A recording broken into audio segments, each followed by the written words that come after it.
धमतरी के भखारा इलाके में लोगों ने बैंक समझकर जिस जगह अपनी मेहनत की कमाई जमा की, अब उसी कियोस्क सेंटर से जुड़े एक कथित फर्जीवाड़े ने ग्रामीणों के होश उड़ा दिए। किसी ने पेंशन की रकम जमा कराई, किसी ने अपनी बचत, किसी ने रोज की कमाई। कियोस्क संचालक पैसा लेता रहा, पासबुक में एंट्री भी होती रही, लेकिन जब लोग बैंक पहुंचे तो पता चला कि जिस पैसे को वे सुरक्षित समझ रहे थे वो खाते में पहुंचा ही नहीं।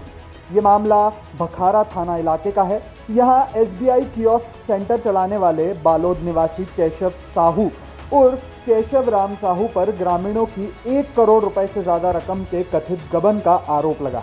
ग्रामीणों के लिए ये कियोस्क सेंटर सिर्फ एक दुकान नहीं था, बैंक की शाखा दूर हो तो यही सबसे आसान जगह थी।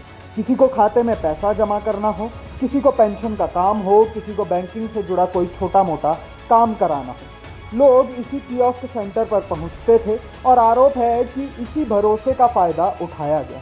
पुलिस शिकायत के मुताबिक आरोपी ग्रामीणों से रकम तो लेता रहा, लेकिन उसे ग्राहकों के बैंक खातों में जमा करने की बजाय कथित तौर पर दूसरे खातों में ट्रांसफर करता रहा। सबसे बड़ा खेल यहीं से शुरू हुआ।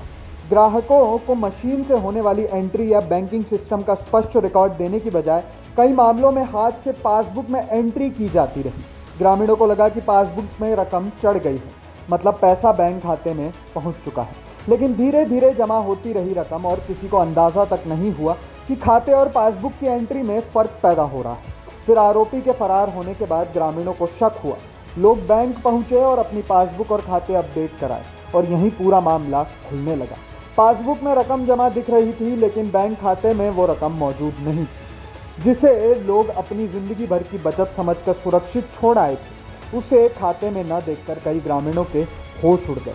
अब 1 करोड़ रुपए से ज़्यादा की कथित हेराफेरी का मामला सामने आया। पीड़ित ग्रामीणों ने भखारा थाने में शिकायत दर्ज कराई है और पुलिस फरार आरोपी केशव साहू की तलाश कर रही है। जांच अब सिर्फ आरोपी को पकड़ने तक सीमित नहीं रह गई है। पुलिस को ये भी पता लगाना है कि आखिर कितने ग्रामीणों से रकम ली गई, कुल कितनी रकम बैंक खातों तक नहीं पहुंची और वो पैसा किन खातों में ट्रांसफ़र किया गया। लेकिन इस मामले में एक बड़ा सवाल कियोस्क बैंकिंग व्यवस्था पर भी खड़ा होता है। अगर ग्राहकों के खातों में रकम जमा नहीं हो रही थी और पासबुक में हाथ से एंट्री की जा रही थी, तो ये सिलसिला इतने लंबे समय तक कैसे चल रहा था। 1 करोड़ रुपए से ज़्यादा की रकम के कथित गबन का आरोप है, लेकिन किसी सिस्टम को भनक तक नहीं लगी। फिलहाल आरोपी फरार है और पुलिस उनकी तलाश में जुटी है, लेकिन भखारा के उन ग्रामीणों के सामने अभी सबसे बड़ा सवाल आरोपी की गिरफ्तारी से भी आगे का है। क्या उनकी मेहनत की वो कमाई वापस उन्हें मिलेगी? अब इस पूरे मामले पर आपकी क्या राय है? आपकी राय आप हमारे साथ कमेंट बॉक्स में शेयर करना ना भूलें। साथ ही साथ किसी और के साथ भी ऐसी ठगी ना हो, इस तरीके का कोई वाकया ना हो, इसलिए इस वीडियो को ज़्यादा से ज़्यादा शेयर करें।